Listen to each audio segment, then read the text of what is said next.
Dan, thank you for being here. And I want to jump right in before we talk a little bit about the new book, Humble Investor. I even want you to plug the book you wrote based on your college studies of slavery in the United States, because you were a history major. But I want to jump right in with private credit, because that seems to be the cause celeb. We have Jamie Dimon saying, when you see one roach, there are others. You were just on Fox Business with my old colleague, Charles Payne, talking about this. And so I want to ask you, as investors, should we be freaking out right now? The first thing to know about credit, right? And I think people forget about efficient markets theory when they enter the world of bonds. But the reason that you earn a higher yield on lending, a higher rate on a loan or on a bond, is because that loan has a higher default rate. And so your default rate should be rising linearly with the yield.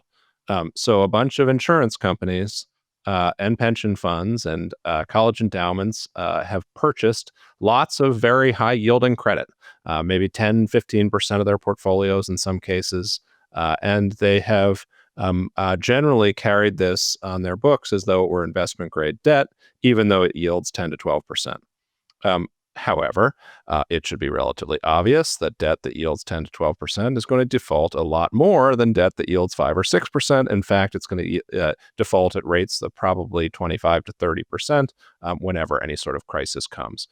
So I think all of this, again, should be obvious. I like to joke that lending is probably the world's second oldest profession. There are no innovations in lending, and it's a very efficient market. And so the question, first of all, is, will all of this high-yielding crap go bankrupt? No, but 25% of it will.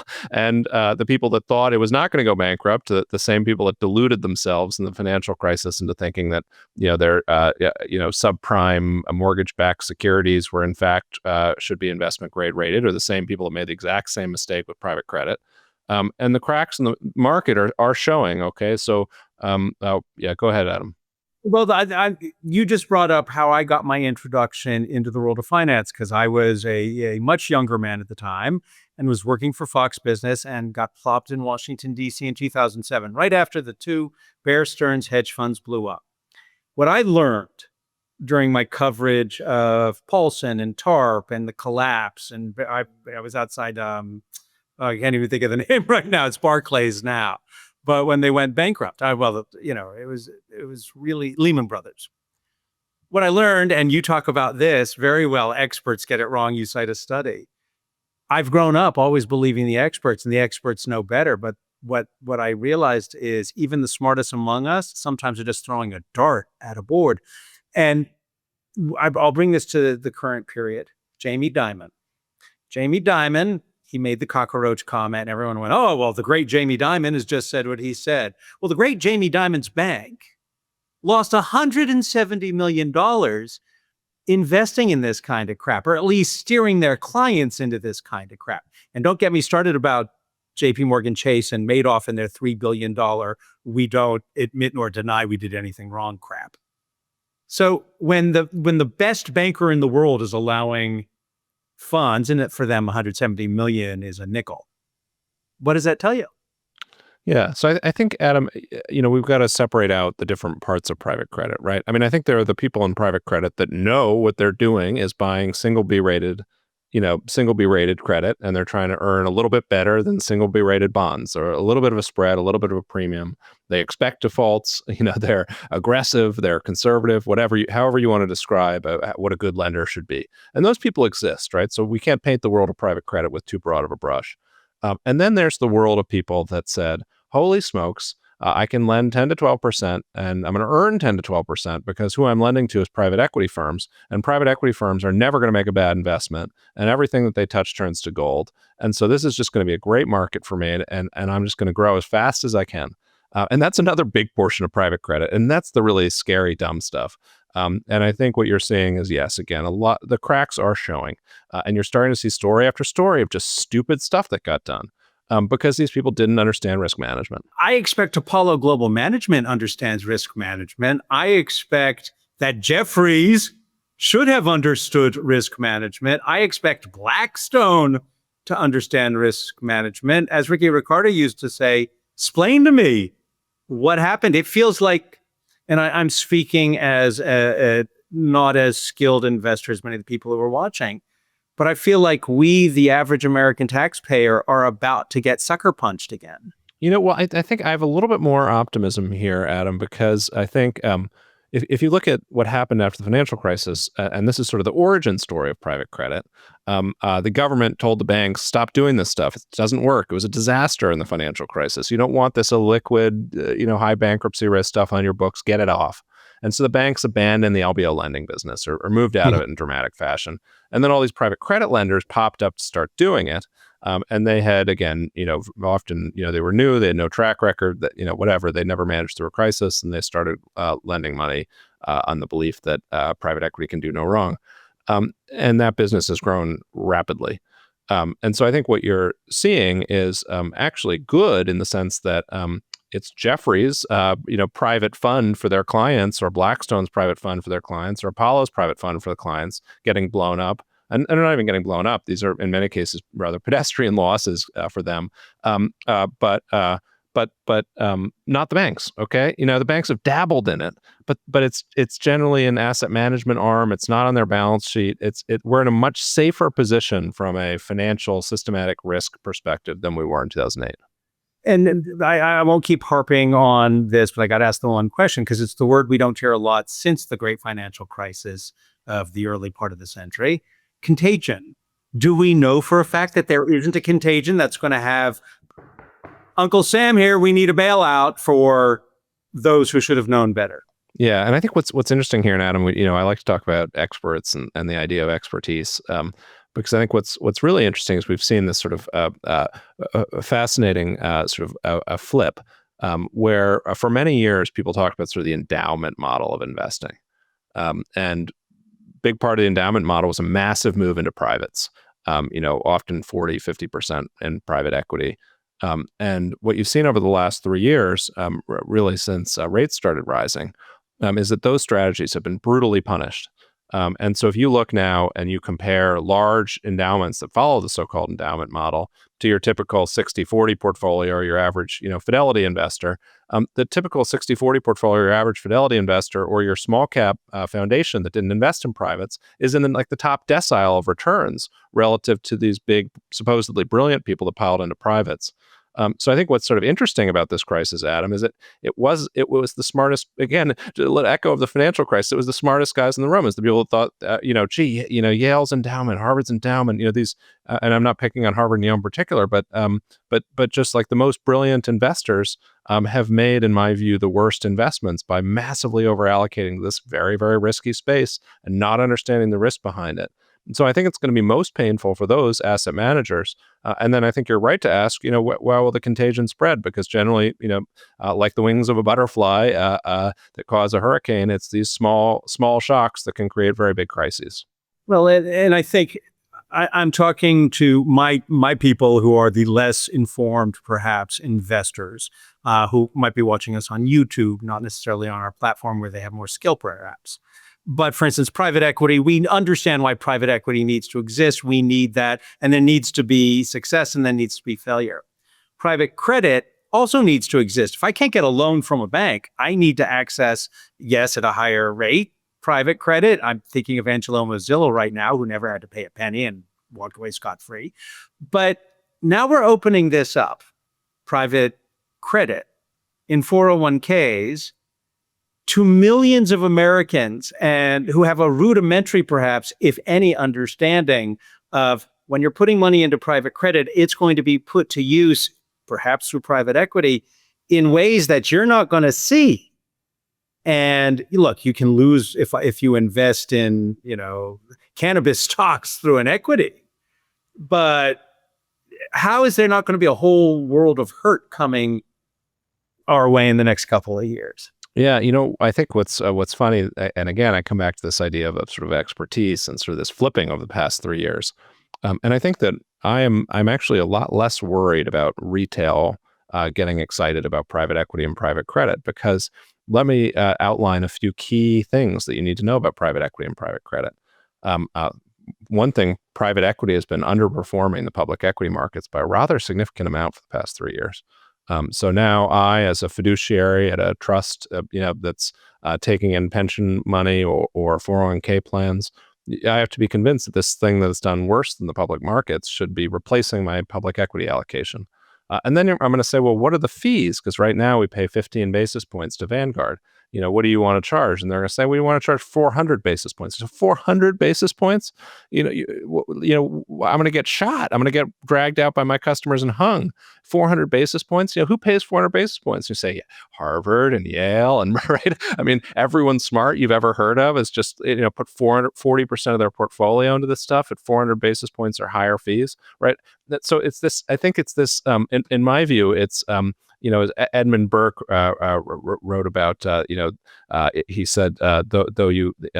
You hear the very loud noise of the crickets in the field. It could just be one cricket, and there are thousands of great English cows standing silent, chewing their cud. And I think that there's been lots of chirping from the proponents of private equity and private credit, but they're really the great fine English cattle, I think, are going to vomit this stuff up. I mean, I don't think they want it. I don't think they're going to take it. And I think that the people that put it into these 401k plans are going to have to justify those crazy fees. And I don't think it's going to work. Just to finish this part up before I want to jump into private equity being an underperformer. And I think in a previous broadcast, I heard you refer to yourself, was it bottom feeder? You look for the underperforming assets. We're going to get there in a second. But I don't think the people who might, and I'm talking about the 401k investors, I don't think they look at fees. I just had to make some decisions recently, and I was looking at the fees because I know I could get hurt. Why would you do that? And the fees were very low because there was a Vanguard situation I was going into. But that said, I think most people filling out a 401k, there's a great comedy on YouTube from the financial crisis, this English comedy group, where they talk about how did this happen? And they said, it had a very good name, high leveraged, high yield leveraged fund. Oh, yes, that's good. And that's how I think most people pick their 401k investments. And even with index funds, as you pointed out in a recent podcast, if you're just putting money into the S&P 500, you're just very heavily putting all of your assets into U.S. equities. So I don't think people really, you wrote The Humble Investor. I would write The Lazy Investor. I think the majority of us, not like the people watching, but the majority of us who are in the stock market are really kind of lazy. We don't have the skill to understand or the wherewithal to want to really understand more than the fundamentals. Yeah, well, maybe that's the role that you and I have to play, Adam, and so sort of spreading the word and saying, gee, you got to be careful. That private equity and private credit sounds great because it's got the word private attached to it, which it's a private members club, or it has that sort of aura of exclusivity, private airport lounge, whatever now anyone can get in. And it's sort of the same analogy. But people need to be very, very wary because fundamentally what this stuff is. It's levered exposure to very, very, very small companies that have a lot of debt, that are generally low margin, and that in any sort of risky financial crisis type situation are going to have a lot of trouble paying interest or even generating a profit. And I think it's quite troubling to think that you would massively allocate to that. When you could allocate to public equities that are much bigger, much less levered, much safer, and actually often cheaper because the public markets valuations are often lower than private market valuations, which people don't realize. And coming up, here's the teaser. We're going to be talking about small caps. We're going to be talking about finding, real potential growth stocks through value investing, because I know you're big on that. I want to talk to you about, strategies that are based on managing for crisis and why we really can't predict the future. But before I go to any of that, I want to back up. You went to Harvard, and were you a history major? You didn't even start in literature. Yeah. And I love the fact that you wound up in this business because you needed a job. That's pretty much it. Yeah. What someone said, find your passion and do it on nights and weekends. Yes. So before we talk about The Humble Investor, what was it that drew you to finance? Yeah. So obviously that I needed a job, but more to the point, my dad is a lawyer. I talked to him and I said, what's your advice about what career, what should I do? And he said, well, I got paid by the hour, and try to find a job that pays you by the decision. And that's what led me to finance, because I think actually in investing, you do get paid by the decision, not by the hour.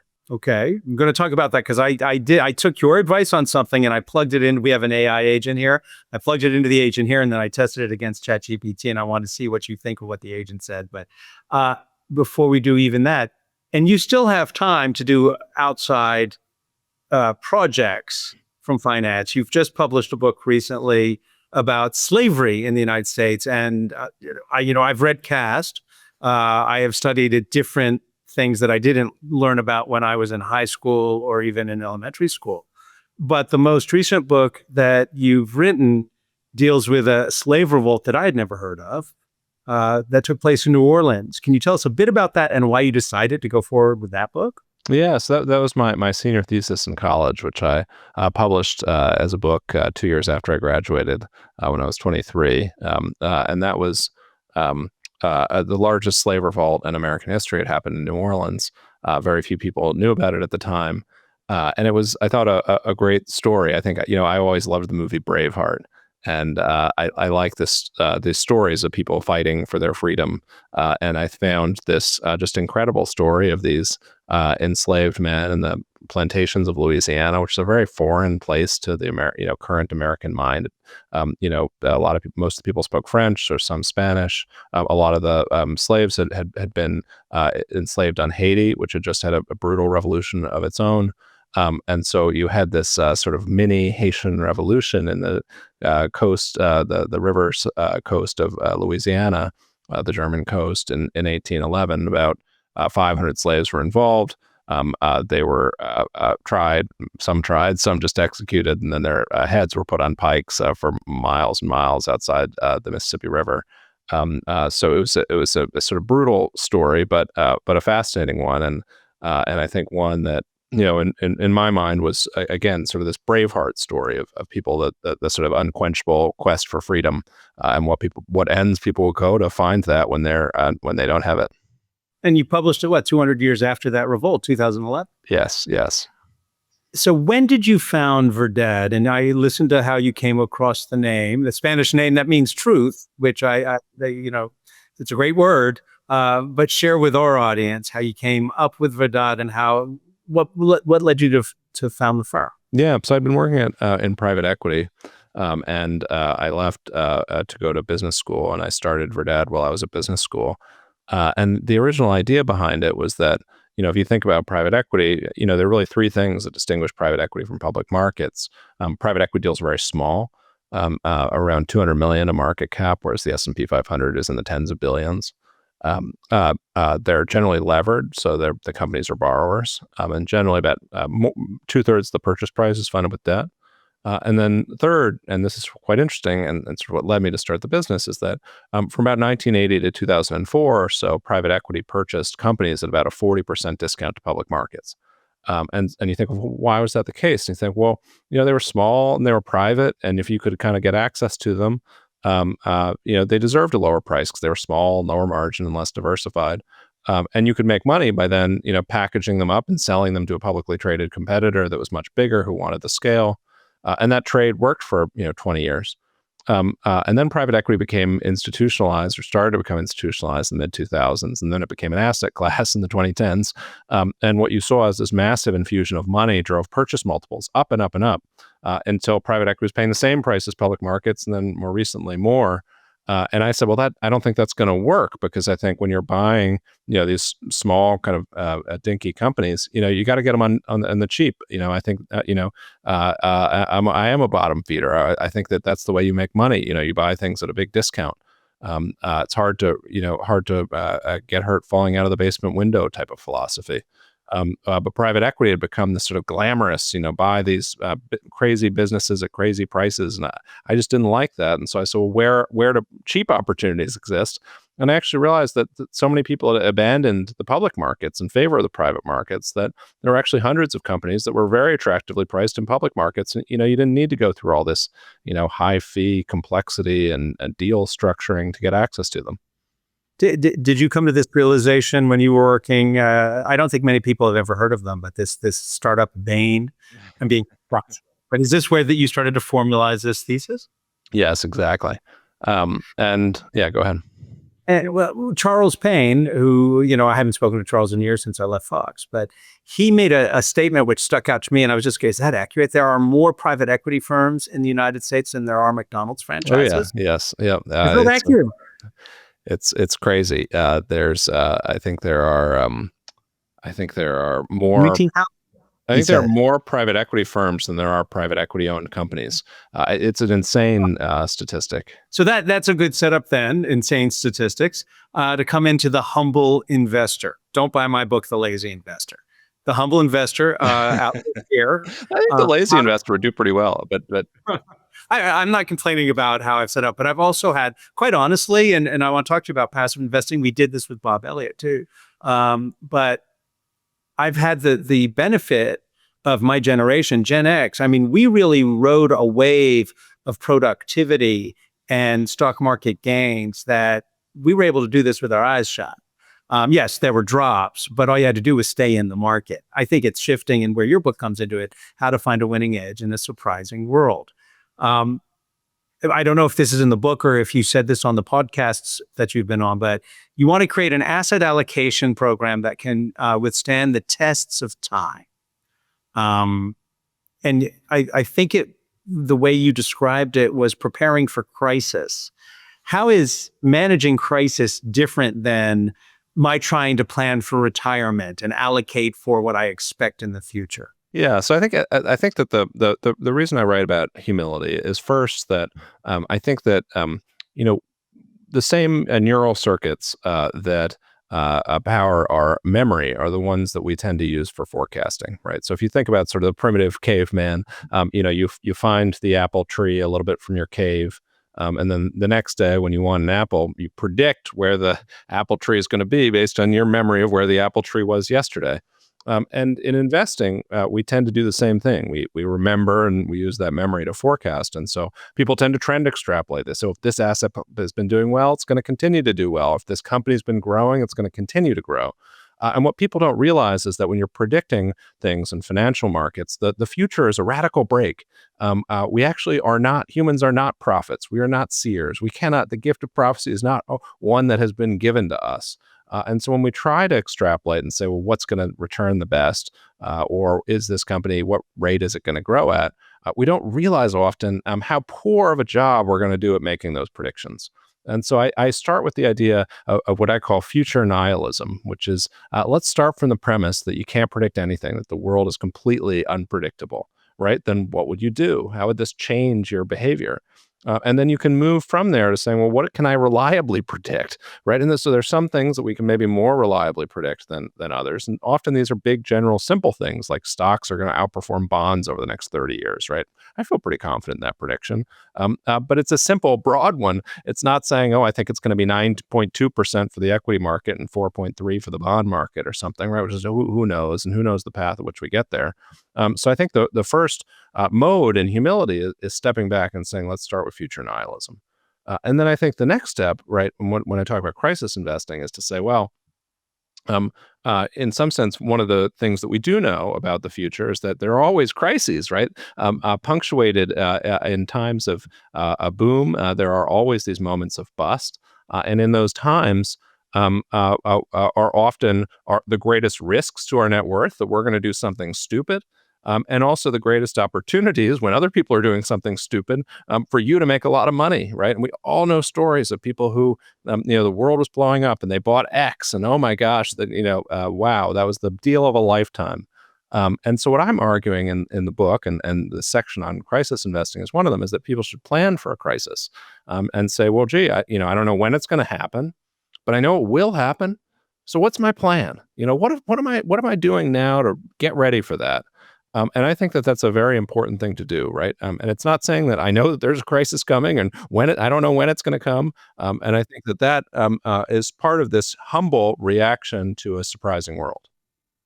But so you actually put out a post from, you have a weekly research for Verdad Research. And by the way, folks, you can go on the website, you can see all of these posts. But on Twitter, October 20th, you wrote, there was no single answer for a static best diversifier to an equity biased portfolio. The below chart shows share of years each diversifier was the best performer, 75 to 2025. And what stuck out at me was REITs. REITs were, 22%, and then international equities, 20%. Um, I'm not saying that you should, this is just a metric to know if you want to, how are you going to manage for a crisis? But how would someone listening to us say, okay, here's data. How do I use that to prepare for the crisis? Yeah, so I think there's two moments, right? There's moment X, right, where we're in now, right? We're saying we don't know if there's going to be a crisis. What should our portfolio look like? How should we structure our portfolio? And we know from a long-term perspective, again, that the best thing we can hold for the long term is equities. So, ideally, in some sense, we want to be 100% equities. However, on the other hand, we know that there are very few humans that can actually tolerate that level of volatility over time. People panic, they get nervous, and they just can't help themselves, but need some safe assets. And so the question is, what are those safe assets? What is the set of those diversifying assets?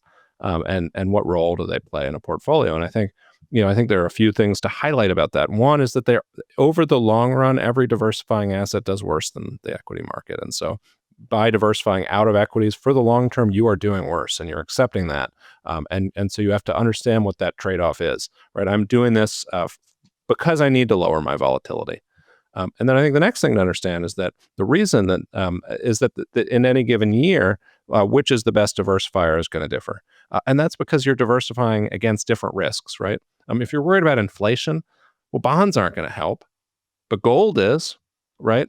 If you're worried about deflation and some sort of great crisis, bonds are going to help, but gold isn't, right? Commodities could play, oil could play an important role, or real estate could play an important role, right? So there are all these different potential, or if you think about the U.S. dollar going down, wow, I want to own some international equities. So I think there are all of these different diversifiers. And I think that the challenge, again, is that none of them work at every given point. And so you need to come up with some strategy for thinking through how those diversifiers are going to play a role in your portfolio. And then I think also, and what I argue is that most families, most high net worth people often own too much in safe assets because they can't handle the risk of having 100% equities. And so one of the things that I argue is that you should use crises to rebalance into the equity market. And when you do so, we actually know what type of stocks do best coming out of the crisis. And go ahead, Adam. Yeah, I want to talk about that because you can't time a market. But what you just said is, for a Luddite, buy low. That's a no-brainer. So, and how you've made your career as a bottom feeder is looking for those things which are low value investing is what you do. That's tried and true for you. Is that because I know there are people who just love the momentum investing. Yeah. So I think that in the last decade or so, when I've really been the sort of and most intense period of my career, we have to hold two things in mind. One is that value investing has not worked in the United States. So if you've been a U.S. focused equity investor, what you've wanted to own is large cap growth. You wanted to own the Mag 7. You wanted to look at anything that looked like the Mag 7. You wanted to buy every dip in the Mag 7, right? Like the answer has just been buy growth, buy large growth.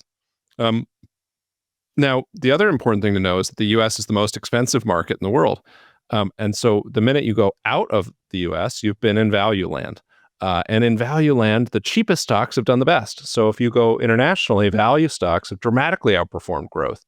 And I think if you sort of think of like, well, why is that? You just think of like, well, all the great tech companies are all in the U.S.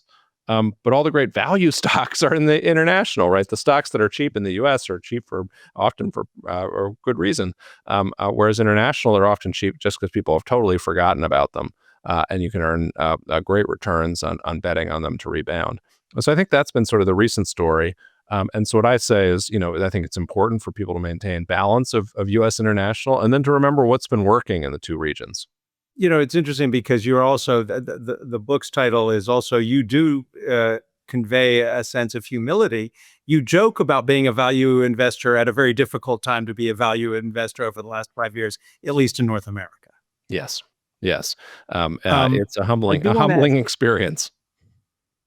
Well, let me ask you about this. So I took your advice again, Luddite here, but I work in AI, and I thought, okay, I'm just going to ask. We have an investing agent, and I tested it against another one, but I asked Amy, that's our investment agent. And I said, okay, with a 10-year horizon toward retirement, I am Gen X.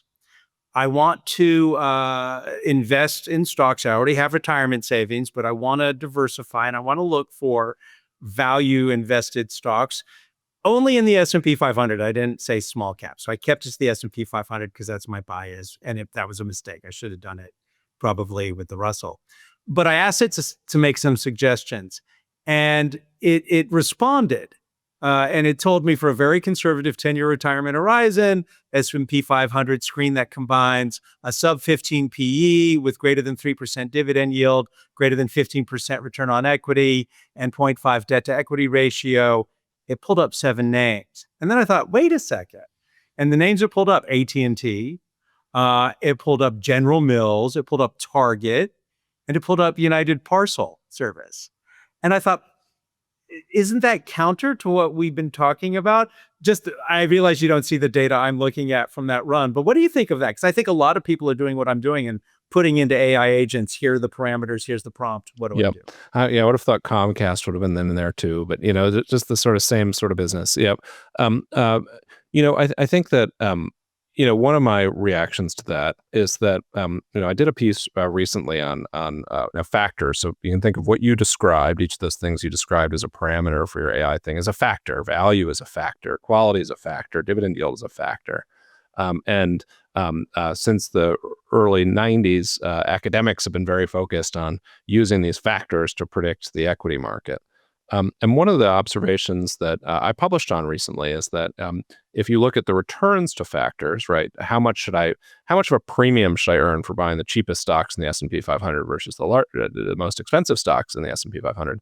One of the interesting findings is that the larger the stock, the lower the factor return on both the positive and the negative side. So, if you're buying Google, you're going to get the S&P 500 returns, right? Like you're buying NVIDIA, you're going to get, you can't say, oh, NVIDIA is expensive, therefore I'm going to do dramatically worse than the S&P 500. No. By the time that you're buying companies that big, the market is too efficient. All of these sort of simple signals have been arbitraged away. And basically you're getting a very, very narrow band around the S&P 500. And so I think my view is that there's sort of a structural answer to that, which is if what you want to own is high dividend yield stocks that are safe because they're cheap, you got to buy international stocks because that's where they all are, and that's actually a diversifying exposure to your S&P 500 exposure. So if you want value, don't buy the S&P 500 value index. You're not going to get that much diversification, and recently you're going to have underperformed a lot. But adding international can be actually very, very helpful, and balancing your portfolio in that way, which also broadens you, right? You're adding diversification, which is good. So I think that's how I would think about answering the question, Adam. My expertise in picking stocks, I went international a long time ago. It's why I'm the lazy investor. And I bought Shell a long time ago, figuring, look, the world will always need petroleum. They're huge. And boy, did I take a beating. But time means It's all right. everything. I bought Shell But too, Adam. I'm with you. I'm in league with a Harvard grad. I'm impressed. I want to play my favorite game here, though, which is Calamity. I know you can't pick the next black swan event, but there seems to be, it can never be good enough for people. And we're seeing, the indexes are at record highs. We're seeing the U.S. economy, depending what metrics you look at, the U.S. economy is still chugging forward, and there is an AI dividend just for AI, not for stocks. What is it when you say prepare for crisis? What is the crisis you're expecting, or are you expecting? Yeah. So I'll first say I have no idea. and then I'll play your game because I think about it all the time, even if I know intellectually that who the hell knows, and we'll never know. And I think the other tendency is there's I think probably two or three areas which I think are most potential, right? The first is the biggest, right? Which is the biggest question that we all have to ask, which is, will all this AI spending pay off, right? Because the amount of AI capex is insane. Now, on the one hand, you could say generally people that spend a lot of money on capex doesn't tend to end well, right? The railroads or telecom or right, these things end up people massively overallocate, they overinvest, and that overinvestment creates too much competition, and then prices crater, and then everything goes bankrupt because the returns on investment have become too low. Often they stimulate great innovations, like it's nice that we have railroads now, and it's nice that we have fiber optic cables, and it's nice that I can use ChatGPT. But often the rewards go to the customers, not to the companies that massively spent their own money to build this stuff. On the other hand, Adam, is that betting against any innovation by U.S. large cap tech companies over the past 15 years has been just about the stupidest thing you could have done.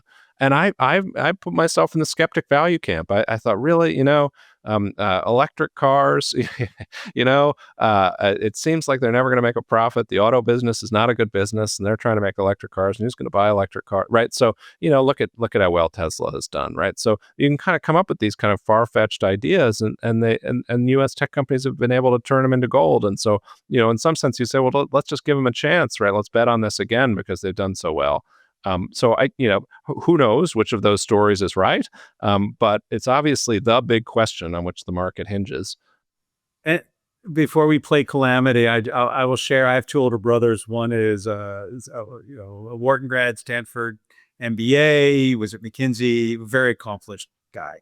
And I remember in the 90s, we're all home for a holiday, and he's talking about the internet, and all of the people who had no experience in the things he was talking about were saying that'll never happen. People aren't going to buy stuff online. You want to go to a store. I mean, my brother who did very well in this world, it was just sitting there with a smile on his face, and he didn't know for sure, but he knew that the people talking didn't know what they were talking about. Which is probably, when I listen to CNBC or Fox Business or Bloomberg, there are people who I respect, but as you point out, the study, I forget what years that study was, but even the experts, if you had a 33% probability for their three outcome scenarios, you would have done better than what the experts said was going to happen. Experts are always too confident.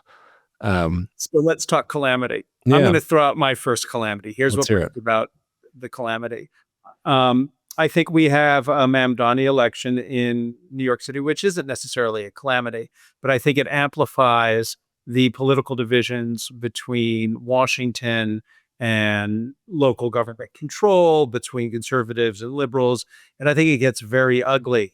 And I think markets don't like that kind of uncertainty. And I think that as perhaps the federal government winds up sending active military personnel into liberal cities, I think it could get ugly, and you could see a big drop. That's my calamity scenario. So my calamity is what we started talking about earlier, which is a private equity blow up, and I think we're in phase one where private equity can't sell the assets that they have, and so people are saying, "Oh gosh, they can't get distributions," but they still think it's worth exactly what the private equity firms are telling them. And I think phase two is they say, wait a second, maybe it's worth 60 cents on the dollar of what they're telling me it's worth. And if that's true, the sort of contagion effect of what that means to the rest of my portfolio and what that means for my risk taking and what that means for having to create some assets to cover the losses becomes the generator of the next crisis. But what does that crisis look like? Because we would see the 19,000 private equity firms go down perhaps to 8. But it would seem to me we would have a fire sale of potential assets that people like you could be buying up. Yeah, and I think that the challenge is with these assets is that they're very, very levered, right? So the equity, if many of them would have sort of like 8 to 10 or maybe even higher times EBITDA of debt that's generally at 10, 12%. So the equity is actually might be kind of worthless, right? Like it's not necessarily a bargain, but you can't be a bargain with that amount of debt. And maybe the lenders take over, and the private credit lenders take over, and they take over at some big discount to what they had it carried at the books. But it's sort of a cascade down. And I think, you have to sort of let that clear and let those bad capital structures get worked out before there's any buying opportunity on the equity side. Would that have a contagion into those of us who are not, who don't think we have any exposure to private credit or private equity? Would there be a contagion like we saw in 2008? That's the question, right? And I think, we just don't know who owns all this stuff, right? I mean, certainly it's the endowed institutions and the pension funds and insurance companies, but you often just don't know until things start to see problems. You never would have guessed who owned huge amounts of mortgage-backed securities, and what that meant to their balance sheets. Yeah, well, here's the other calamity. Here's my move on the calamity board. So what you just said happens, and there is amplified contagion because of the experts did expose us without us realizing it, and we have to bail out banks again. We have to bail out shadow banks. Yep. Because they're contagion into regulated banks. And the calamity, my move, the chess move, the Federal Reserve won't do it this time. They'll understand that why they should, but they won't, because one, the American public will shoot itself in the foot because last time we didn't send anyone to jail. I think Mr. Cassano is still in London. Thank you, AIG. And I don't think Congress, my God, talk about at home and in bed, they're not going to want to have a bailout. And we're going to have a whole new Fed. We're going to have a whole new Fed governance board of governors. I just don't think the bailout exists. So then we go into a deflationary spiral, and all of us they'll get what they want in New York City and other places. Yeah. Big decrease in income inequality, but coming from the wrong way. So that's my calamity. And I think if I were doing what you do, I would want to be, even though cash, terrible return, I'd want to keep a lot of cash to the side to swoop in. The problem is you don't know when that's going to happen. All right, I'll give you one more, Adam, which I think is a play off this one, which is just to try to amp up the fear and terror. But I do think about the sharp rise in gold and what that signals. And I think the most likely thing it signals is that central banks outside of the United States are shifting away from the dollar. And when they're thinking about what's the alternative, the conclusion that they're coming to is gold. And I think that if you were to see some unsettling of the reserve status of the dollar, and some whether that's caused by Chinese behavior, whether that's caused just by people pulling their reserve assets from the U.S., you have to remember that the U.S. has been the U.S. market and the U.S. economy has been massively supported by a huge influx of foreign capital. If that foreign capital starts to be withdrawn, the implications for the U.S. economy, I think, are quite substantial, and for the dollar. Yeah. We talk about inflation because of tariffs. I think we never talk about the fact that capital has been easy to come by because it had flowed here. What are the capital? Do we know what the capital flows are right now in the United States? Has there been I know it's diminished but it hasn't stopped. We're still the go-to place. I don't know. I mean, I think I know you got to think about there's the treasury bond market and then there's the equity markets. I had heard and seen some studies that foreign capital was leaving the U.S. equity markets. Has been doing that throughout 2025. But I don't know. I haven't seen the latest data on that. No, of course, foreigners still keep buying U.S. treasuries, so that's another factor. But on the equity market, I do think that some portion of the international market outperformance of the U.S. this year has come from foreigners repatriating their equity investments. How are you positioning? Can you share with all of us what you're doing for yourself or for your clients, realizing, look, this may or may not happen, but it is part of your strategy to anticipate? It's kind of like the war games. The Pentagon conducts every possible scenario. Yeah, so I think that it's a few things. One, I think that international markets remain quite attractive. They're quite cheap. Japan, especially, because you have the benefit of a very weak yen, and you can buy assets at a big discount to book value, which provides a margin of safety. So I think the first thing I say, especially when people say I'm worried about U.S. equity valuations, or I'm worried about the U.S. dollar, or I'm worried about U.S. government instability, I say fine, but don't worry about equities. Just move to international equities, right? Like there's a broad spectrum, and I think Remember, international equities are 35% or so of the global equity universe, and very rarely do I meet Americans that have more than 35% of their portfolio internationally, or even are at 35%. Most are at 10 or 20, if that. And so I think that's the first thing, which is put some more money abroad. I'm not saying put all, but up to half of your equity dollars internationally seems prudent right now. And then I think when you think about what do you want to own outside of your portfolio, I've owned a lot of gold recently. I think as soon as the inflation bell started ringing, I thought, you need to buy gold to protect yourself against inflation. Now, gold has rallied so much. I have I've taken off a lot of that bet, but that was a big bet for me for a while. I don't like treasuries right now. I do worry about the treasury return. I'm probably more short treasuries, and so probably more erring on the side of short-term cash reserves and international equities. And then I think, as I tell people, market timing, right, very hard. People are always nervous. They tend to hold too much safe assets. If you are facing the problem of having too many safe assets and being too nervous, come up with a plan for when you're going to redeploy it. Take advantage of your caution and say, I'm cautious.